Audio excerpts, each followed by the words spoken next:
अस्सलामुअलैकुम बिस्मिल्लाहिर्रहमानिर्रहीम। आज हम मॉडल पेपर 2022 क्लास 10 मैथमेटिक्स की कंप्लीट सॉल्यूशन देखेंगे। ये पीडीएफ फॉर्मेट में मैं आपको नजर दिखाऊंगा क्योंकि अभी मैंने इसको सॉल्यूशन करवाया नहीं है। बहुत जल्द मेरी कोशिश होगी, मैं क्या करूंगा, इसको सॉल्व भी करवाऊंगा बोर्ड में ताकि आप आराम से तमाम क्वेश्चन सीख सको। ठीक है, थोड़ा सा इसको मैं छोटा कर दे रहा हूँ ताकि आपको समझ में आ जाए। मैं क्लास 9 के मैथमेटिक्स की जो बुक है, वो 9 के जो मॉडल पेपर है मैथमेटिक्स की, उसको मैंने बोर्ड में भी समझा दिया, सेक्शन ए, सेक्शन बी और सेक्शन सी करके मैंने समझाया है। और साथ साथ मैं कोशिश कर रहा हूँ करूँगा कि मैथ्स के जो आपको सबसे पहले पीडीएफ आंसर प्रोवाइड कर देता हूँ और फिर उसके बाद मैं कोशिश करूँगा कि इसको मैं बोर्ड में एक एक सवाल को अच्छे से आपको समझाऊँ ताकि आपको समझ में आ जाए कि तमाम क्वेश्चन सॉल्व कैसे हुआ है। ठीक है, तो बहुत आसान सा चैप्टर है, बहुत आसान सा मॉडल पेपर। इसके क्वेश्चन शॉर्ट से स्टार्ट हैं। ठीक है, सेक्शन बी आएंगे जिसमें से आपको 6 अटैम्प्ट करने होंगे, 10 क्वेश्चन आपको दिए हुए होंगे। ठीक है, अगर आपने अभी तक मेरे चैनल को सब्सक्राइब नहीं किया या बेल के आइकन को क्लिक नहीं किया तो जल्दी से सब्सक्राइब कर दें, बेल के आइकन को क्लिक कर दें ताकि मेरी तमाम इन्फॉर्मेशन आप तक फ़ौरन मिल सके। क्योंकि आपको पता है कि डेट शीट और टाइम टेबल इस तरह की चीज़ें आने वाली है, तो वो कब आएगी, किस वक्त आएगी, उसके रिलेटेड जो भी न्यूज़ होगी मैं आपको फ़ौरन दूंगा। ठीक है, और मेरी कोशिश है मैं आपको गैस पेपर हर चीज़ प्रोवाइड कर रहा हूँ मेरे चैनल में। आप मेरे चैनल के वीडियोज़ में जाकर चेकआउट कर सकते हैं। मैं आपको ये भी बताऊँगा कि क्वेश्चंस को आप किस तरह से पीडीएफ के फॉर्मेट में डाउनलोड कर सकते हैं। तो आप मेरी तमाम इस वीडियो को पूरी आखिरी तक सुनिएगा क्योंकि आप लोग सुनते नहीं हैं, थोड़ा सा देखते हैं और फिर उसके बाद आप जल्दी से चले जाते हैं। तो कोशिश ये करा करें, जो जिस क्लास के बच्चे हैं, जैसे मैट्रिक क्लास के बच्चे हैं, तो मैट्रिक क्लास के बच्चे तो कम से कम पूरा देख ही लिया करें। फिर क्या लिखा है बेटा, पहला सवाल है find the solution set of the flowing. इसको समझा नहीं रहा हूँ, बस बता दे रहा हूँ आंसर किस तरह से आए।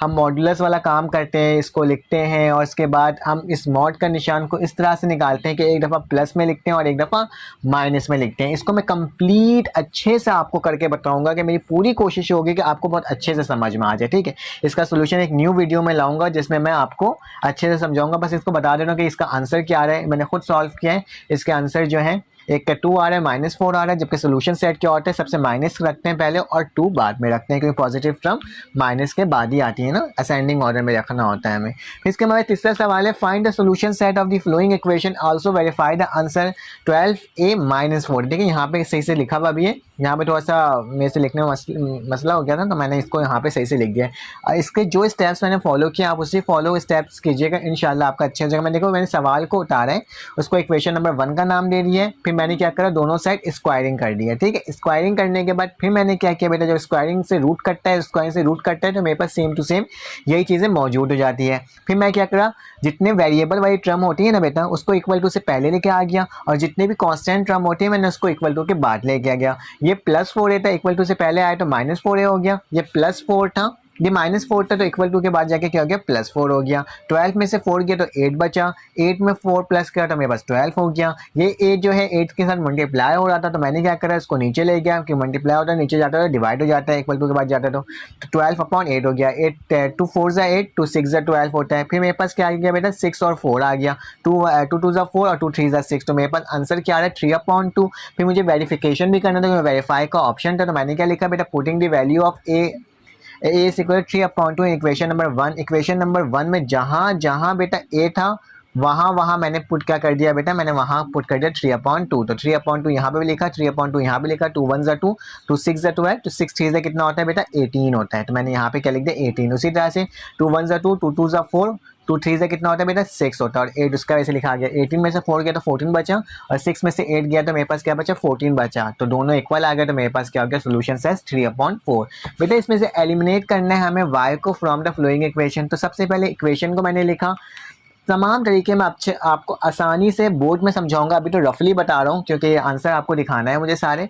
तो मैंने क्या करा बेटा, एक इक्वेशन नंबर 1 दे दिया इस पूरे इक्वेशन को और इस वाले इक्वेशन को नंबर 2 दे दिया। सबसे पहले मैंने इक्वेशन नंबर 1 को क्या कर दिया बेटा, स्क्वायरिंग ऑन बोथ साइड कर दिया, यही टर्म लिखी, स्क्वायरिंग करा दोनों में। जब स्क्वायरिंग किया तो मेरे पास एक फार्मूला होता है a + b का whole square, a² + 2ab + b²। तो ये जो टर्म थी इसको मैंने इस फार्मूला में ओपन कर दिया। y का स्क्वायर वैसे लिखा, उसके ऊपर स्क्वायर लगा दिया, +2 लिखा क्योंकि a b होता है तो a मेरे पास ये और b मेरे पास ये, मैंने a और b लिखा, इससे ये वही टर्म कट गई और आखिरी वही टर्म को वैसे ही लिख दिया और आखिरी में भी मैंने क्या कर दिया बेटा, 4 लगा दिया।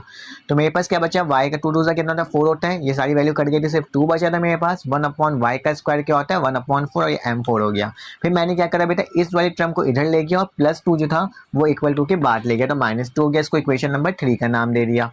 ठीक है। फिर उसके बाद क्या करा, नाउ कंपेयरिंग करा, क्योंकि मेरी पहली वाली इक्वेशन जो थी बेटा, दूसरी वाली इक्वेशन जो थी वो भी y अपॉन वाई की पावर 4 प्लस 1/4 थी, और दूसरी वाली इक्वेशन को भी मैंने y की पावर 4 प्लस 1/4 बना दी।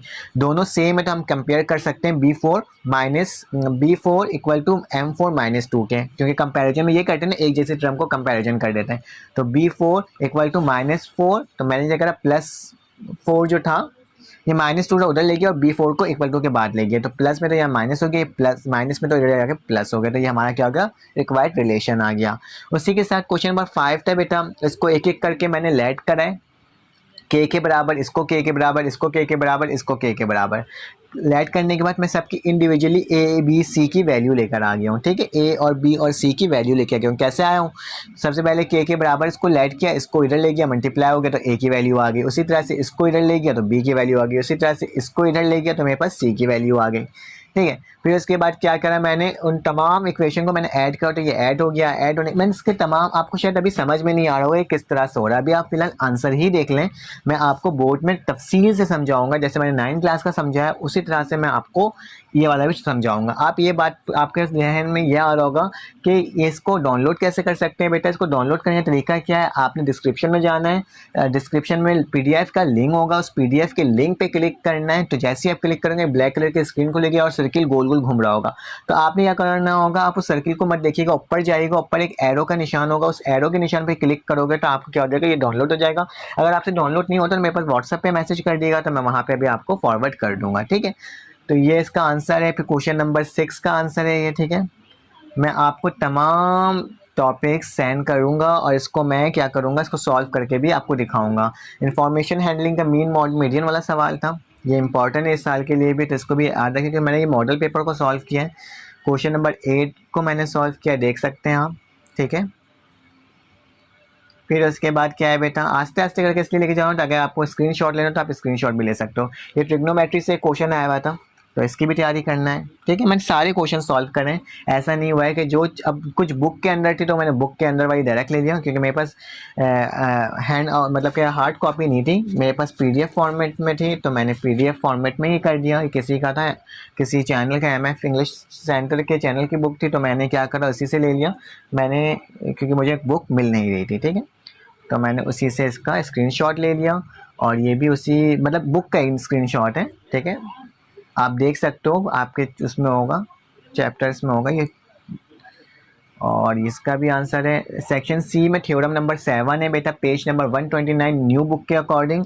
अगर आपको न्यू बुक नहीं है, आपके पास ओल्ड बुक है, तो चैप्टर डेमोन्स्ट्रेटिव ज्योमेट्री में थ्योरम नंबर 7 जो है वो आपका लॉन्ग में। फिलहाल आप थ्योरम नंबर 9, 8 और 10 की भी तैयारी करिएगा, क्योंकि वो भी बहुत इंपॉर्टेंट है, ठीक है। और गैस पेपर में मैंने अप्लाई कर दिया था। और ये एक है हमारे पास कंस्ट्रक्शन का क्वेश्चन, तो इसके कंस्ट्रक्शंस भी लिखी हुई है और पूरा ये बनाया हुआ है। और बेटा इसको मैं समझाऊंगा किस तरह से बनाना है। और ये आपका है ग्राफ का क्वेश्चन, इसका भी कंप्लीट सोल्यूशन इसमें दिया हुआ है, आप देख सकते हो। फिलहाल मैं इसको भी समझाऊंगा कि किस तरह से बनाना है, ठीक है। तो अपना ख्याल रखिएगा, अपनी तैयारी अभी से स्टार्ट कर दीजिए, ठीक है। तमाम क्वेश्चंस दिखाए कि कोई ऐसा क्वेश्चन नहीं हुआ है जो मैंने इसमें छुड़वाया हो, ठीक है। और मैं आपको समझाऊंगा भी एक एक करके, तकरीबन ये क्वेश्चंस जो होंगे इसको तो बिल्कुल सॉल्व करवाऊंगा सारे के सारे। हो सकता है कि मैं थ्योरम्स को इतना उस पर इंपॉर्टेंट ना दूँ, लेकिन मैं बाकी तमाम चीज़ों को बहुत अच्छे से समझाऊँगा और कोशिश करूँगा, क्योंकि 9th क्लास के बच्चों ने मुझे काफ़ी सपोर्ट किया है, मुझे काफ़ी मोटिवेट किया है कि सर आपने बहुत अच्छा समझाया है। तो मैं कोशिश करूँगा कि आपको भी उसी अंदाज में या उससे बहुत बेहतर करके आपको समझा सकूँ। अगर आपको समझ में आए तो प्लीज़ लाइक कीजिएगा, सब्सक्राइब कीजिएगा और बेल के आइकन को क्लिक कीजिएगा। फिर से आपसे मुलाकात होती है एक नई वीडियो में, अपना ख्याल रखिएगा, अल्लाह हाफ़िज़।